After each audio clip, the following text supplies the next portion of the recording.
paved the way. History leading up to the coming of the Messiah. Today, we're going to take a look at two of the books from the Apocrypha, 1st and 2nd Maccabees. And just an announcement, at the end of this series, we're going to do one final series that is on the Apocrypha. But I'm going to hedge a little bit on this because I'm going to use Patrick Mead's Monday morning lessons. And in there, I have created QR links to where you can click on those links and get all 1 through 7 of those great lessons that he taught.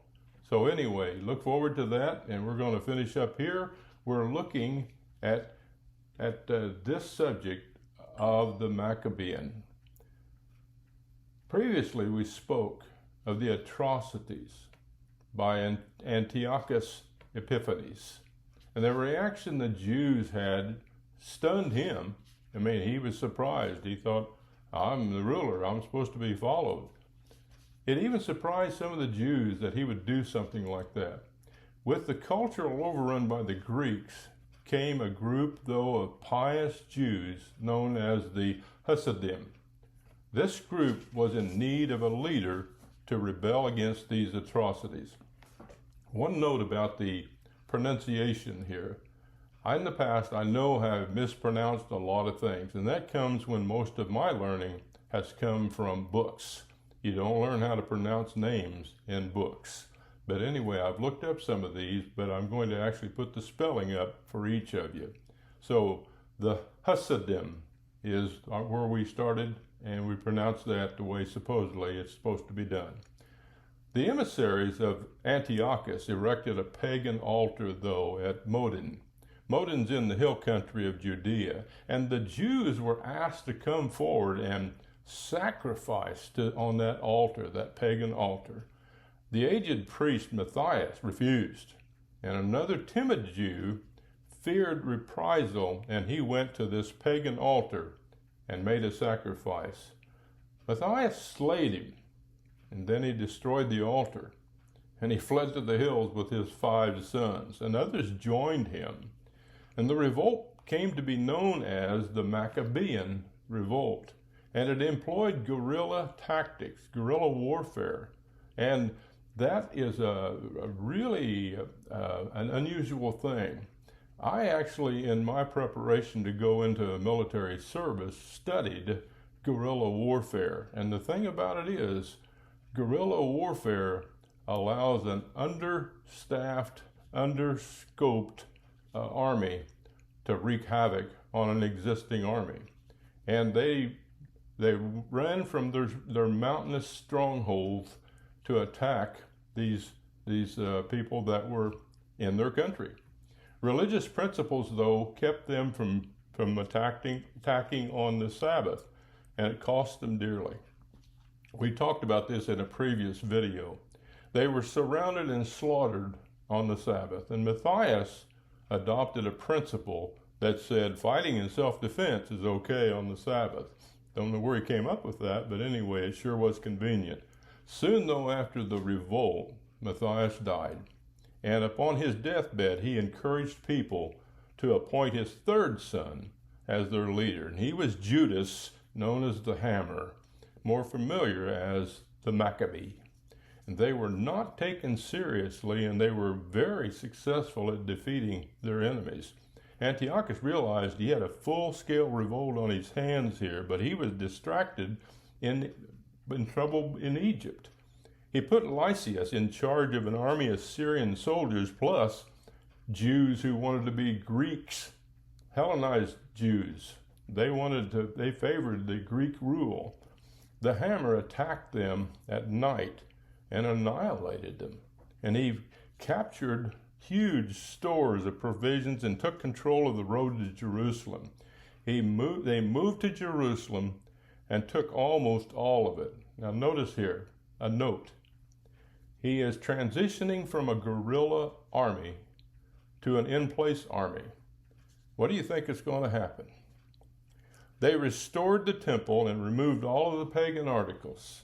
The statue of Zeus Antiochus was ground to dust.